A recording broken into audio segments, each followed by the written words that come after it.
This is an updated version of connecting the dots. Proxy Agency, studio closures, and a planned scandal turned deadly, now expanded to include the hidden structures and manipulative tactics that Yu Menglong likely faced and that continue to distort our own judgment as observers.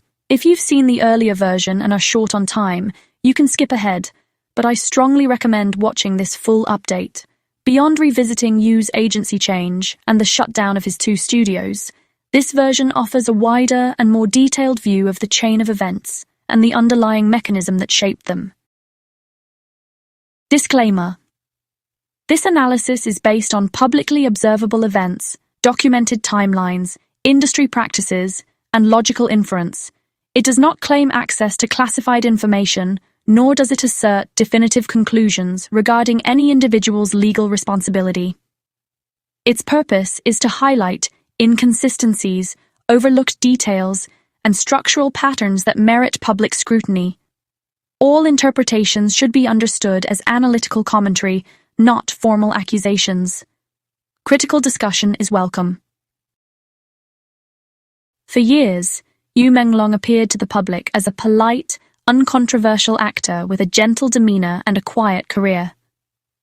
Behind the surface, however, a very different story was unfolding, one that emerges when timelines, past appearances, media reports, and corporate actions are carefully aligned.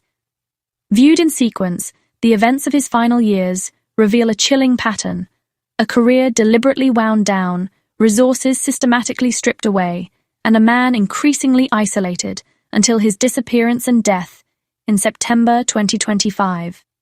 After Yu's tragic death, his studio posted the first statement on Weibo on September 11th.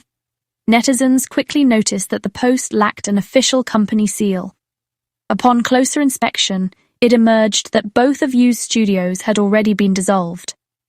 How a non-existent studio could issue a formal announcement and even seemingly rule out foul play before the police investigation concluded became one of many suspicious threads surrounding his death. Most people simply noted that his 2 studios were dissolved. Many assumed, without questioning, that Mr. Yu dissolved them himself. Few paused to examine the logic behind that claim. That's exactly where our investigation begins. Yu officially owned 2 studios: Shanghai Kimeng Film and Culture Studio, founded in 2017 with 5 million RMB in registered capital, and Dongyang Shanmeng Film and Culture Studio, established in 2016 with a nominal 500 RMB. In China's entertainment ecosystem, this arrangement is common. One company handles acting contracts, while the other manages endorsements, variety shows, or live streaming. Such a setup aids tax planning, limits liability, and protects intellectual property. Simply having multiple studios proves nothing on its own. There are widespread allegations that Yu's studios were used, against his will, for money laundering, a claim not entirely baseless. However, that topic falls outside the scope of this video. Here, the focus is on the timing of the studio's dissolution. The timing, viewed alongside Yu's publicly known work schedule, reveals a pattern. In 2025, although Yu's career had shifted away from leading TV dramas, he remained actively working.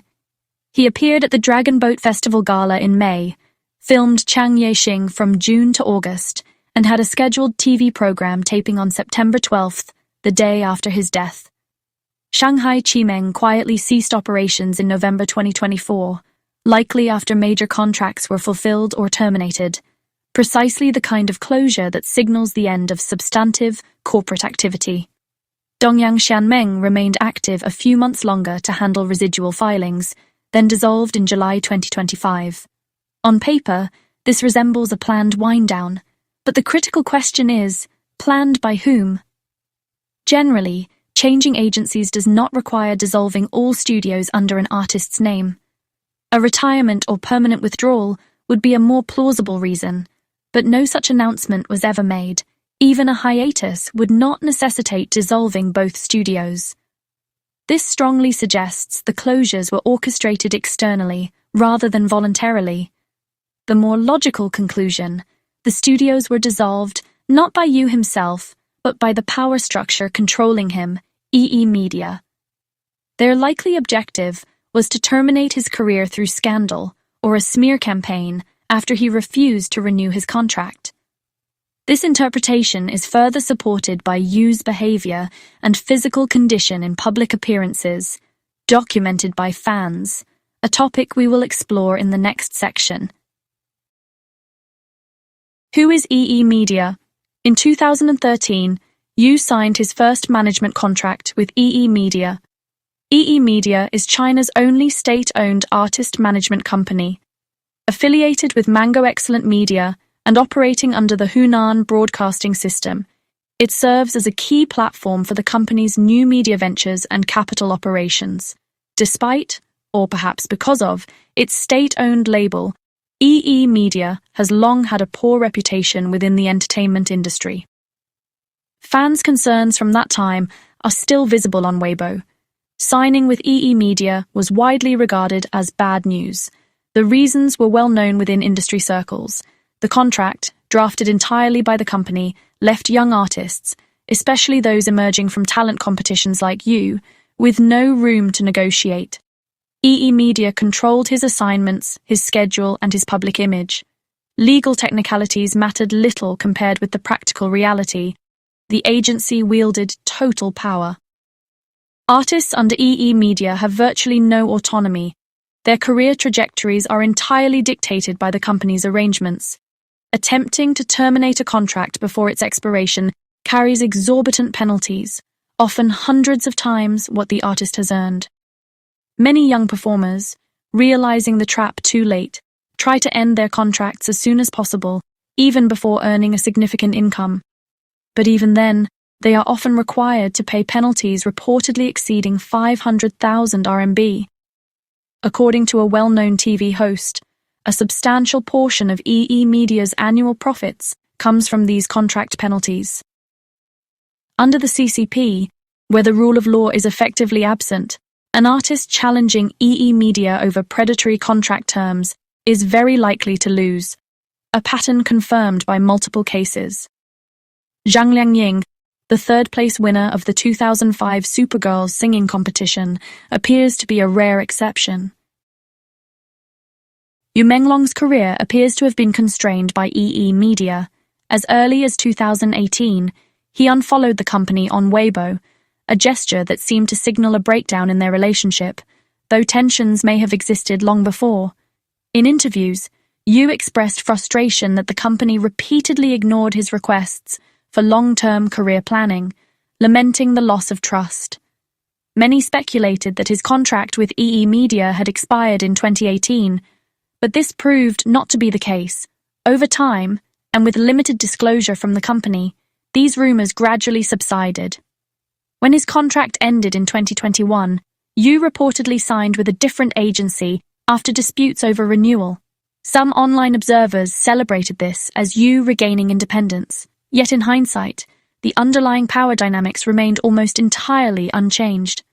In China's entertainment industry, smaller agencies often function as proxies for larger firms. Their staff may retain close ties or operate as de facto extensions of the bigger companies.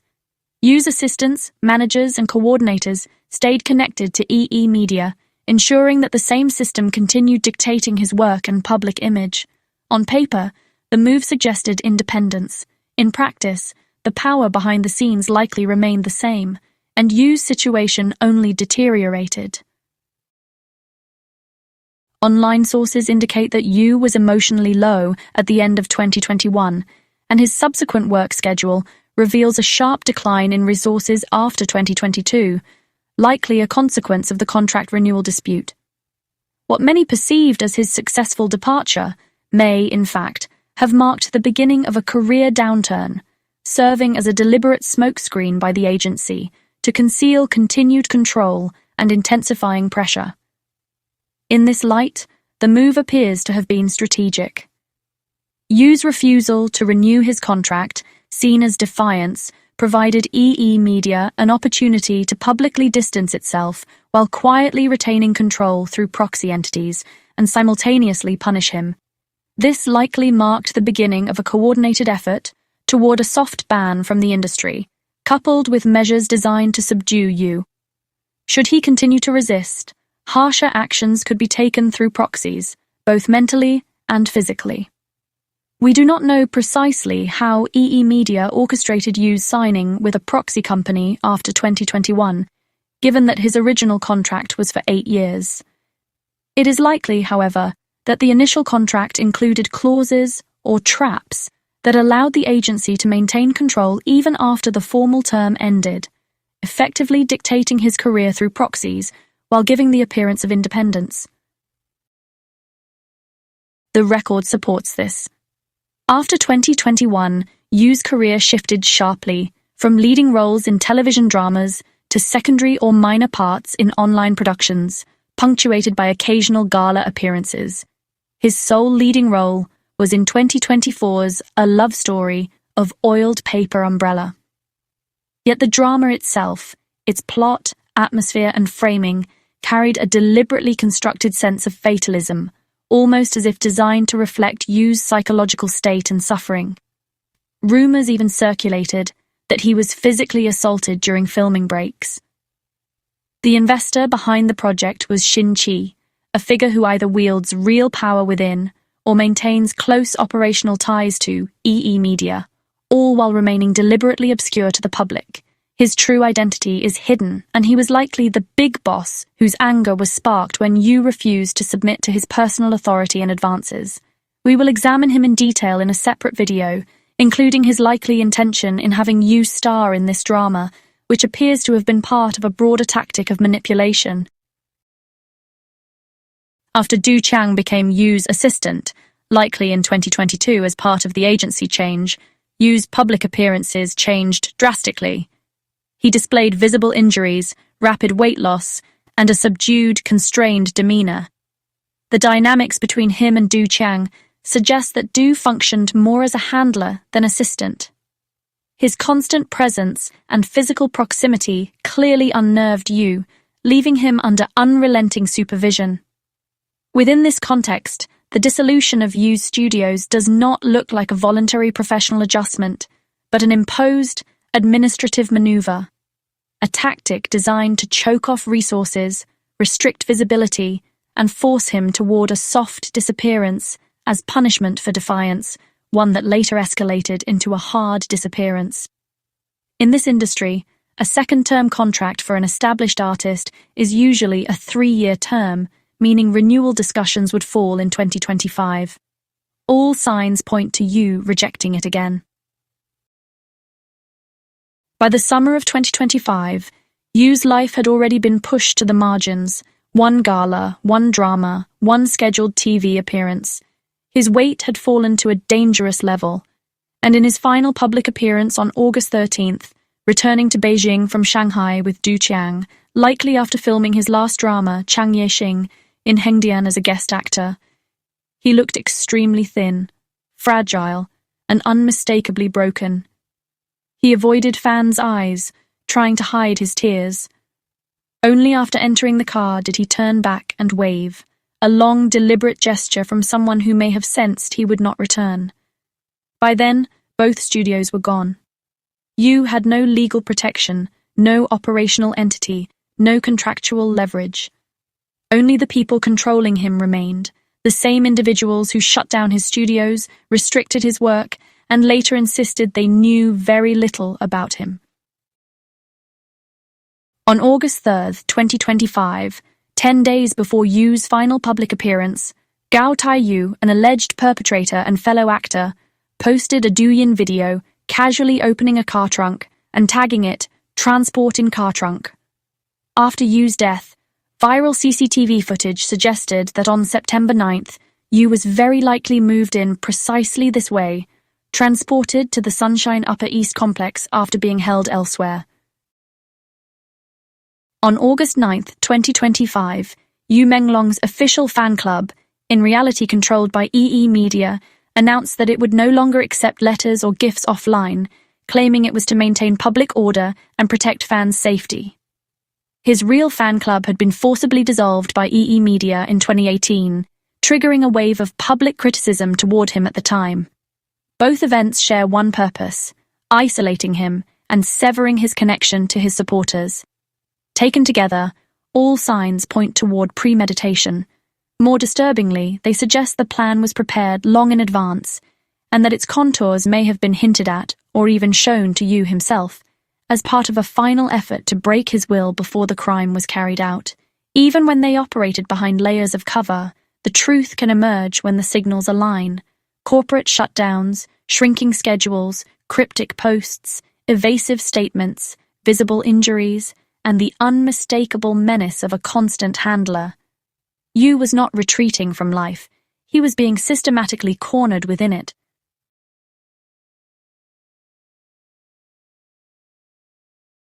Then came the coded Xiao Hongshu message on August 31st, a string of seemingly random letters that the recipient decoded as "Next week and the week after.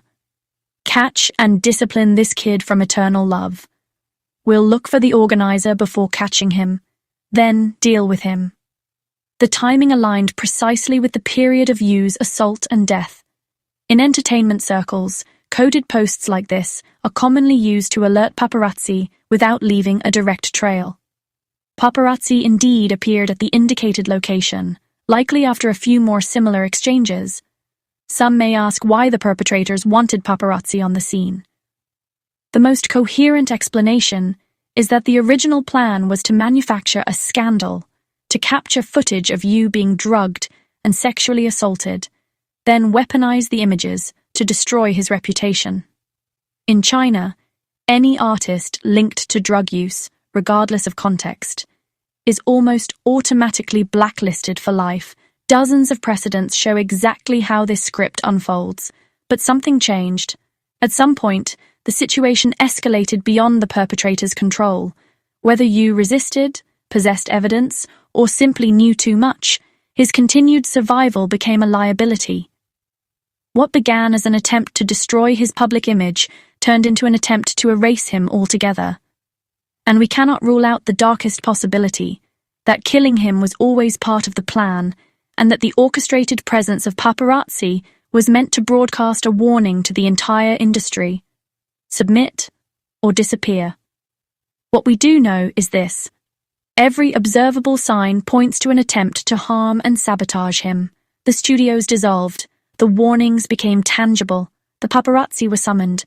The machinery began to turn the moment he refused to be corrupted, when he rejected contract renewal and remained uncontrollable. From that point onward, every step aligned with an effort to crush him professionally, if that was the objective driving the operation. In other words, Yu Menglong studios were shuttered because EE Media, or whoever operated behind that facade, could no longer extract value from him once he refused to renew his contract. He resisted, even under intense pressure, and under both psychological and physical abuse. And once he refused to remain an asset, they sought to erase him from the industry, preferably with shame at the very least. Across multiple live streams, he dropped subtle clues about the danger closing in on him, clues that seemed cryptic at the time, but now, in hindsight, form a chilling trail of warnings he was quietly trying to leave behind. As early as 2020, in a promotional video for Ralph Lauren, he said that nothing else mattered as long as he could see the morning sun after a sleepless night. Live toward the sun was his motto. Only now do we understand how revealing that line truly was. Looking back, it feels as though he had already sensed the threat gathering around him. He longed to live, but he may have long since stopped fearing death. When reporters approached EE Media after Yu's death, the company issued a cold, mechanical statement. His contract had long expired, they claimed, and they knew little about his situation. The deliberate absence of sympathy or regret was jarring. Their refusal to express even the smallest trace of humanity made the statement feel defensive, hypocritical, and inadvertently revealing. One detail stands out. Reporters would not have gone first to a supposedly irrelevant company unless, consciously or not, everyone already understood that EE Media had remained his real controller all along. And one question still lingers. who was actually operating the Weibo account of Yu Menglong Studio. The account not only had immediate, first-hand knowledge of his death, it behaved as though it held the authority to issue an official announcement, posting before any police report or formal confirmation. That alone speaks volumes. The only people with that level of access and confidence were those who had always controlled his affairs, EE Media or the proxy agents working under it. In other words, the account itself exposes the control they tried so carefully to conceal. It is now unmistakable that Yu's agency change and the dissolution of his studios were never what they appeared to be. When viewed against the shadowy architecture of proxy companies, handlers, and covert chains of command, each move takes on its true meaning, a series of calculated maneuvers designed to strip him of protection, isolate him, and tighten control, until the perfect moment arrived to frame everything as fate, the blood moon. What we've uncovered sheds light on the emotional and psychological torment Yu Menglong likely endured. Every tactic we can now identify from the outside, pressure, isolation, coded warnings, manufactured fatalism, was first weaponized against him from the inside. The same methods designed to confuse the public were used to destabilize him, to erode his judgment, shake his confidence, and trap him in fear and despair. Seeing the pattern in retrospect helps us grasp the invisible violence he was forced to navigate alone. Throughout his entire career, Yu Menglong was never truly beyond EE Media's control. His final, anguished words, "I've been threatened by you since I was 25, trace that control back to 2013, the year he entered the Superboy competition. From that moment onward, he was entangled in a structure built to exploit, intimidate, and possess him. Time and again, he resisted, fighting for even the smallest fragment of autonomy. But the system surrounding him was engineered to be inescapable. No matter how hard he struggled, he was never allowed to break free.